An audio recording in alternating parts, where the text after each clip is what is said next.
পবিত্র ঈদুল ফিতরকে সামনে রেখে আবারও সেই প্রবণতা, পুরনো বাসগুলোকে রং করার কাজ চলছে।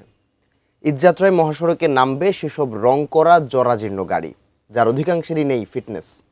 না জেনে না বুঝেই তাতে প্রিয়জনদের সাথে ঈদের আনন্দ ভাগাভাগি করতে চড়ে বসবেন ঘরমুখ মানুষ।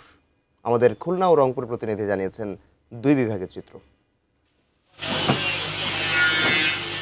পরিবারের সাথে ঈদ করতে বা ঈদের ছুটি শেষ করে কর্মস্থলে ফিরতে চাপ হবে যাত্রী, তা সামাল দিতে বিভিন্ন গ্যারেজ ও ওয়ার্কশপে চলছে জরাজীর্ণ গাড়ি মেরামত, রং করার কাজ।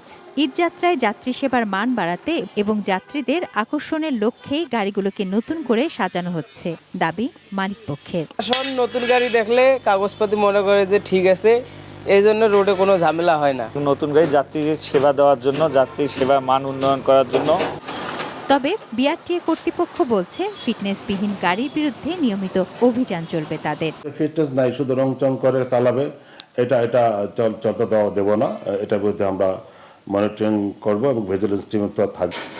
খুলনা বিভাগের 10 জেলাতেও চলছে পুরনো লক্কর ঝক্কর ও দুর্ঘটনা কবলিত বাস মেরামত করে রাস্তায় নামানোর তোড়জোড়। বিভাগীয় শহর খুলনার সোনাডাঙ্গা কেন্দ্রীয় বাস টার্মিনালের আশপাশের গ্যারেজগুলোতে এখন তারই ব্যস্ততা।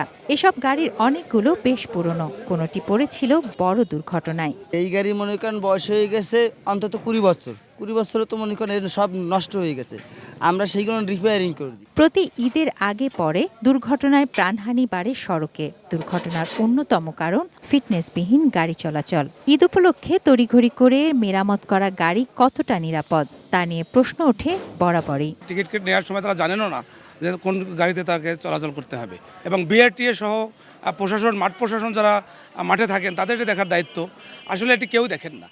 তবে ফিটনেসবিহীন গাড়ি চলাচল বন্ধে এবার মোবাইল টিম পরিচালনার কথা বলছে বিআরটিএ কর্তৃপক্ষ।